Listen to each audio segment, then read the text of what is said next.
Fala galera, tudo beleza com vocês? Aqui pro sul tá bastante frio, tempo ideal para nós que gostamos dos pinguins. Fazia tempo que a gente não gravava o videocast, então hoje vamos mostrar para vocês o Fedora 19, vai ser um screencast, como vocês já estavam acostumados a ver antigamente alguns reviews. Novamente eu passei uma semana inteira utilizando o Fedora, a versão 19, e vou mostrar um pouco para vocês aí como foi a minha experiência, o que eu consegui concluir, dificuldades que eu tive, ou algumas facilidades também, algumas coisas boas que eu achei na distribuição.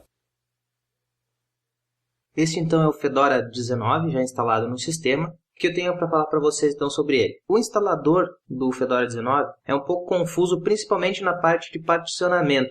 Para quem está acostumado a utilizar o particionador do Ubuntu, o do Fedora ficou bem aquém do que eu esperava. Eu esperava algo mais fácil e não foi.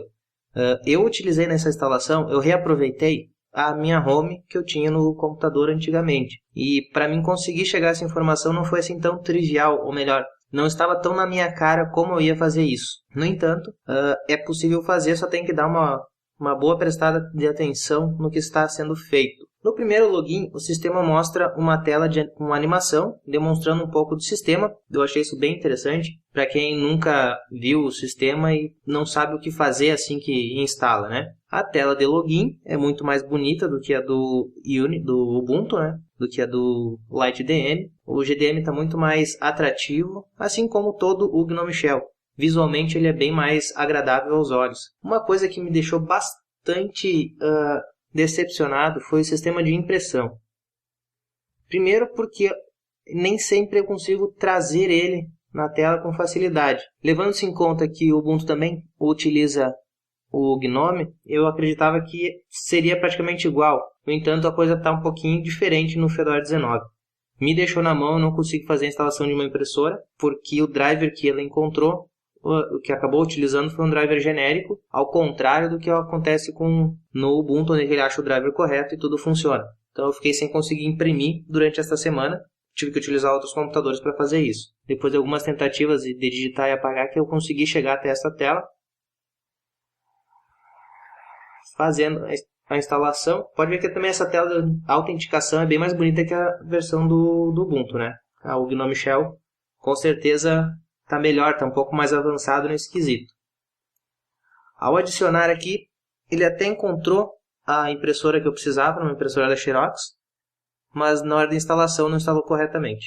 Alguma coisa de idiomas eu também não tive o acesso completo, parece que o sistema não está completamente traduzido. Isso não atrapalha, mas também conta como algum ponto um pouco negativo. Várias aplicações não fizeram a atualização completa. Não tiveram todos os pacotes de idioma baixados, mesmo depois de todas as atualizações do sistema serem aplicadas. Eu tinha o costume de entrar aqui no idiomas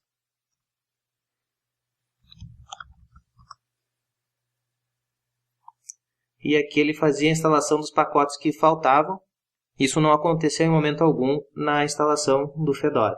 O GNOME Shell, na versão aqui no Fedora 19, ele é muito mais fluido, muito mais rápido do que a versão do Ubuntu GNOME, que vem com o GNOME Shell também instalado. Isso foi uma coisa bem notória. A diferença de desempenho é gigantesca, um ponto positivíssimo aí para o Fedora 19. A busca por programas e arquivos que nós temos aqui, por exemplo, procurar algum arquivo, ela funciona também como funciona no Unity, só que aqui é muito mais rápido para procurar e achar algumas coisas.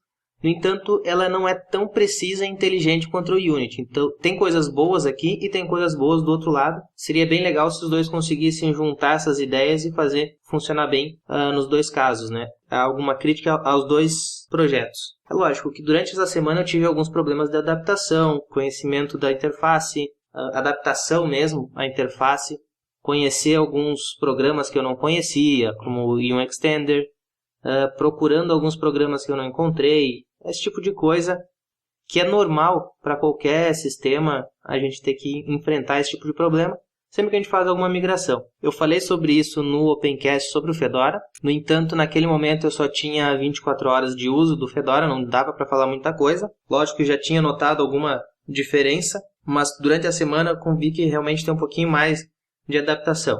não por problemas do sistema, mas sim o que é natural do ser humano, a dificuldade em se adaptar a uma coisa nova que a gente não está acostumado a trabalhar. Uma coisa que eu senti bastante falta, mas também não procurei uma configuração para arrumar, que eu utilizo no outro sistema, que é apertar a tecla Alt, clicar em qualquer parte de uma janela e mexer ela, arrastar ela para outra parte do desktop. Aqui eu tive que usar bastante, então, aqui por cima, para poder fazer essa movimentação. Acredito que isso é configuração de atalho, mas eu não corri atrás disso. Foi uma semana bastante corrida. E isso pode também ter alguma interferência das minhas configurações antigas do meu home. Até peço que deixem nos comentários se isso realmente esse atalho não existe, né? Essa configuração não existe no GNOME Shell, ou se é simplesmente uma falha diante da minha configuração do home, que é aproveitada já de outra versão, de outra instalação, de outra distro, né? Não é nem de outra versão do Fedora, sim de uma outra distribuição. Uma coisa que me deixou bastante surpreso foi o Boxes. Por acaso, após eu fazer uma instalação do VirtualBox, que não foi assim tão tranquilo, eu tive que fazer algumas pesquisas para encontrar o que eu precisava. Quando eu fui iniciar pela primeira vez, eu encontrei então o Boxes. Vocês vejam aí. O Boxes é um sistema de virtualização que já vem instalado por padrão no Fedora 19 e pelo que eu vi em outras versões do Fedora também já tinham. Não sei exatamente a partir de qual versão que ela teve. Que ela mostra então, a gente cria algumas máquinas virtuais para a gente utilizar. No caso, eu uso bastante máquina virtual no trabalho para testar outros sistemas operacionais, não só Linux, né? E achei ela bem interessante. No caso aqui eu só fiz a instalação de um Ubuntu Hard Ringtail, mas ela é bem tranquila para criar uma nova. Ela é bem fácil de trabalhar. Você vai continuando ali a introdução, ele te diz o que você quer, pegar imagens e tudo mais. Bem tranquilo de trabalhar. Recomendo para quem não conhecia a ferramenta. Ela é bem interessante. Foi uma surpresa extremamente positiva. Mesmo o sistema de pacotes, tendo bastante pacote nos repositórios, eu tive que apelar para o EasyLife para fazer a instalação de alguns programas.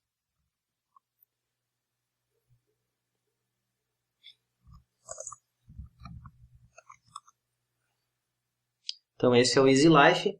Eu fiz a instalação de alguns codecs, Flash, Java. Não precisei de drivers de vídeo, né, porque não tenho essa necessidade. Fiz a instalação também aqui do Utils e do Skype. Então para esse tipo de aplicativo eu acabei usando o EasyLife. Pelo Skype eu poderia baixar no site, né, mas como eu já estava aqui, eu estava procurando por outras coisas, o EasyLife realmente me ajudou, me facilitou a instalação de algumas coisas. Uma coisa aqui até que já está marcada aqui, o SE Linux, não precisei desativar, não me causou nenhum tipo de problema, que eu sei que isso é uma reclamação normal de usuários, que o EasyLife causaria bastante problemas. Pelo menos para uso doméstico não, mas sim profissional, não me causou nenhum tipo de problema, não me atrasou o serviço por causa do SE Linux. Os meus problemas foram causados por outros motivos que não o SE Linux. À primeira vista, o Fedora tem o compartilhamento.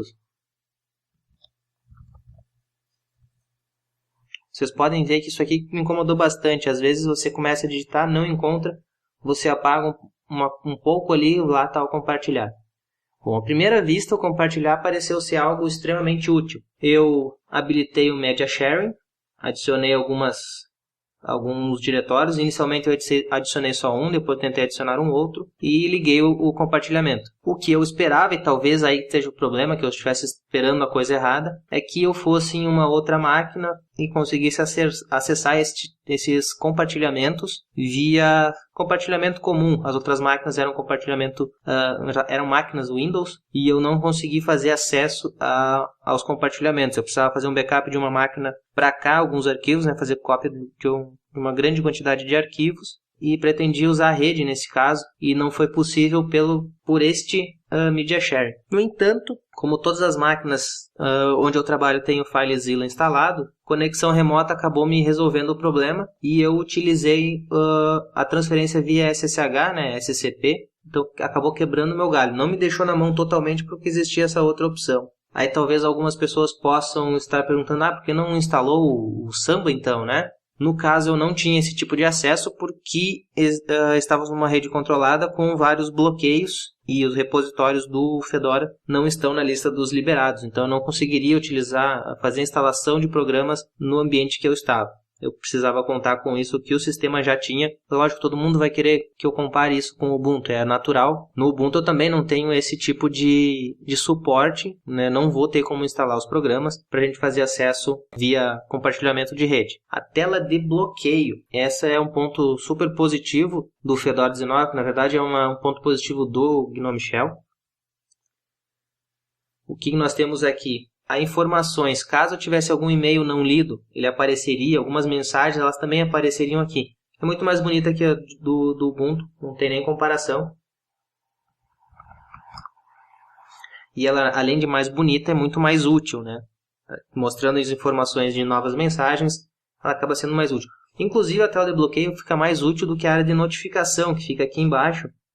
Que isso o GNOME Shell, para mim, continua pecando bastante. Embora a área de notificação permita que a gente trabalhe diretamente com alguns programas, por exemplo, com o Empathy, a gente pode já digitar mensagens diretamente ali, responder mensagens diretamente pela área de notificação. Mesmo assim, a área de notificação ela fica totalmente escondida, e assim como a outra vez que eu fiz teste com o GNOME Shell e não com o Fedora, eu ficava sem o aviso de novas mensagens, elas não apareciam, não estavam sempre presentes para mim poder ver. Se eu tirasse os olhos da tela na hora que eu recebia a mensagem, quando eu voltasse a olhar para o computador, eu não teria nenhuma indicação de que existia uma nova mensagem, a não ser que eu viesse movimentar o mouse até embaixo e ver se essa nova mensagem estava presente ali. Isso para mim acabou sendo mais problemático do que algo que fosse bom. Outro ponto positivo do Fedora 19 é o Firewall.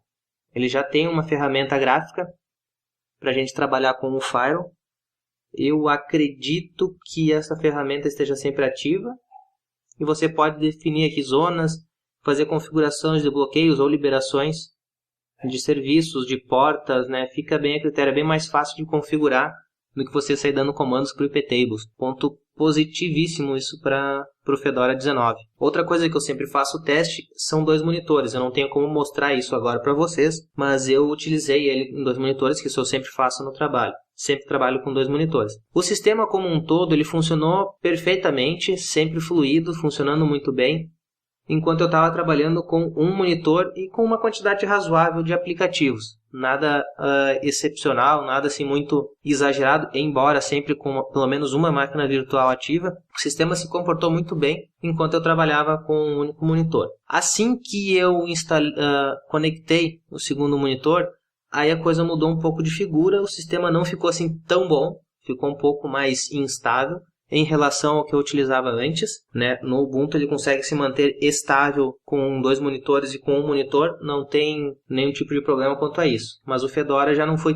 tão simples assim, eu tive uma perda de desempenho considerável. E também sobre 2 monitores, eu acho que fica aí uma dica para todos os desenvolvedores, não é só da interface do GNOME Shell e nem de Unity ou XFCE. O pessoal ainda tem algumas coisas que deve fazer, algumas configurações para fazer, oferecer essas configurações, porque muita coisa fica a critérios obscuros de onde vão aparecer notificações, onde alguma coisa vai abrir ou deixar de abrir. Eu acho que isso deveria ser melhor pensado, principalmente pensando nas pessoas que utilizam mais de um monitor. No caso eu estava usando 2, mas futuramente até acredito que eu vou usar 3, e já está fazendo falta o terceiro monitor. Outra coisa também que eu senti o problema nas primeiras 24 horas, que vocês podem ver no Opencast que eu dei um depoimento, eu falei que não estava vendo problemas com pacotes que eu precisasse baixar. Mas durante a semana eu precisei de vários programas, não vou dizer vários, que pode parecer que são muitos, mas alguns. Alguns programas eu procurei, por exemplo, o Poly, o Kazan, para fazer a gravação de tela,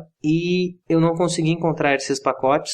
Foi bem difícil, encontrei algumas maneiras de instalá-los, no entanto elas não funcionaram. Algumas coisas faltam, parece que realmente, como foi dito no Opencast, tem pacote para tudo em Debian, mas não tem pacote para tudo para o Fedora. É algo que mudou desde as primeiras vezes que eu utilizei sistemas baseados em RPM. E hoje, antes de fazer a gravação do videocast, eu tive uma conversa lá no IRC com o pessoal da comunidade, e aí também eu posso deixar, todo mundo pode ficar bem tranquilo que a comunidade do Fedora é bastante receptiva. Eu entrando lá com o nick de Ubunteiro e fui muito bem recebido, o pessoal me ajudou, foi bem solícito, me deu várias dicas do que eu precisava fazer para resolver alguns probleminhas, coisas simples, né? Mas eles foram bem solícitos, e então eu deixo esse agradecimento agradecimento ao pessoal que estava lá no IRC. Perdão que eu não anotei os nicks das pessoas, mas foram 2 usuários principalmente que me ajudaram bastante lá. Foram bem diretos no que eu precisava, sem enrolação.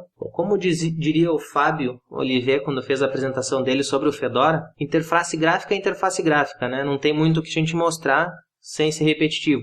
Mas o sistema, o Fedora 19, ele é um sistema completo. Na maior parte dos usos ele atende, não há dificuldades. Existe alguma coisa que outra que eu tive dificuldades. Acredito que talvez a maior parte das dificuldades são relativas ao não conhecimento total da distribuição. Mas no geral eu fiquei feliz com a maneira com que o projeto Fedora está sendo levado, que realmente o sistema é muito bom, tirando um que outro detalhezinho que não agradam a mim, mas isso não quer dizer que não vai agradar a você. Eu recomendo que você, se você não está contente ou está a fim de conhecer uma nova distribuição, Fedora 19 é uma ótima pedida para vocês. Então era isso aí, pessoal. Esse foi um review sobre o Fedora 19. Espero que tenham gostado. Se eu cometi algum erro, por favor, me corrijam, mas não no canal do YouTube. Façam esses comentários lá no site, porque fica melhor para mim gerenciar esse tipo de comentários, até responder e tudo mais. Obrigado então e até o próximo videocast.